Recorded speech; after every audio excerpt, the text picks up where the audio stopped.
కారం రంగు రుచితో ఉంటుంది. ఆచి మిరపపొడి అదరగొట్టే కారం రంగు రుచి.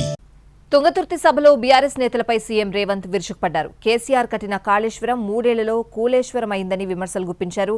గ్లాసులో సోడా పోసినంత ఈజీ కాదు గోదావరి నీళ్లు తుంగతుర్తికి తేవడమని ఎద్దేవా చేశారు. బీఆర్ఎస్ హయాంలో బెల్ట్ షాపులు తెరిస్తే తాం రేషన్ షాపులు తెరిచి పేదవారికి సన్నబియ్యంతో అన్నం పెడుతున్నామన్నారు. రైతు భరోసాపై బీఆర్ఎస్ నేతలు ఊరూరా తప్పుడు ప్రచారం చేశారని సీఎం రేవంత్ ఫైర్ అయ్యారు. కోట్లు పెట్టి కట్టిన కాళేశ్వరం ఇవాళ కూలేశ్వరం అయిపోయింది. కట్టింది కూలింది 3 ఏళ్లలోనే అయిపోయింది. వెనకకెవడో బుద్ధిమంతుడంట పందిరేస్తే కుక్కతోక తలిగి కూలిపోయిందంట.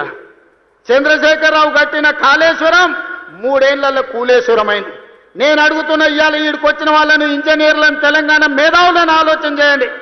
60-70 ఏళ్ల కింద మేము కట్టిన నాగార్జున సాగర్ ఎట్లుంది, మేము కట్టిన మూసీ నది ఎట్లుంది, మేము కట్టిన శ్రీశైలం ఎట్లుంది, మేము కట్టిన శ్రీరామ్ సాగర్ ఎట్లుంది, మేము కట్టిన కల్వకుర్తి ఎట్లుంది, భీమా ఎట్లుంది, నెట్టంపాడు ఎట్లుంది, కోయిల్ సాగర్ ఎట్లుంది, జూరాల ప్రాజెక్ట్ ఎట్లుంది. మాట్లాడదామా, చర్చ చేద్దామా? నాగార్జున సాగర్ కట్ట మీద మేం కట్టింది ఎట్లుందో మీరు కట్టిన మేడిగడ్డ సుందిల అన్నారం పోదమా? ఆడనే కూలిన కూలేశ్వరం కాడ మిమ్మల్ని ఉరి తీసిన తప్పు లేదు. అయ్యా గ్లాసులో సోడా పోసినట్టు కాదు గోదావరి జలాలు తుంగతుర్తికి తేవడం అంటే. నీకు తెలిసిన విద్య ఒక్కటే, దొరగారి ముందల చేతులు కట్టుకొని గ్లాసులో సోడా పోయడమే. కానీ నీకు తెలిసిన విద్య అంతకంటే లేదు. నీ ఊరు మండలం చేసుకున్నావు, మండల ఆఫీస్ అన్న తెచ్చుకున్నావా, ఎంఆర్ఓ ఆఫీస్ అన్న తెచ్చుకున్నావా, పోలీస్ స్టేషన్ అన్న తెచ్చుకున్నావా? 10 ఏళ్ళు మంత్రిగా ఉండి నీ నాయకుడు ముఖ్యమంత్రిగా ఉంటే నీ సొంత మండలానికి ఒక ఎంఆర్ఓ ఆఫీస్, ఎంపీడీఓ ఆఫీస్, ఒక పోలీస్ స్టేషన్ తెచ్చుకోలేని సన్నాసివి ఇవాళ మా మందుల సామెలు తీసుకొస్తే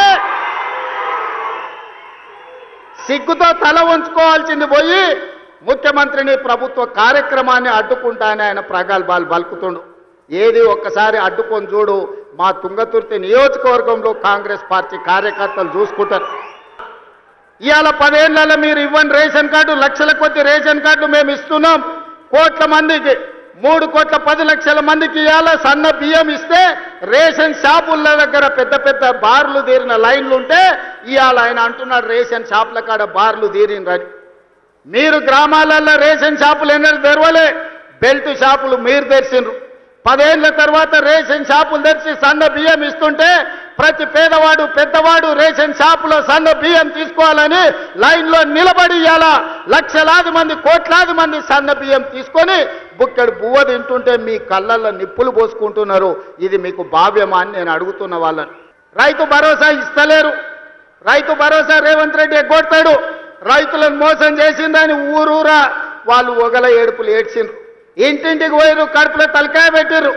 కడుపులోనేమో సంతోషంగా ఉంది, ఎగ్గొడితే బాగుండు మా పండుగ బండు అని. కానీ ఆనాడు తుమ్మల నాగేశ్వరరావు గారిని, బట్టు విక్రమార్క గారిని, మంత్రివర్గ సభ్యులందరినీ పిలిచి పేదలకు రైతు భరోసా చెయ్యాలి.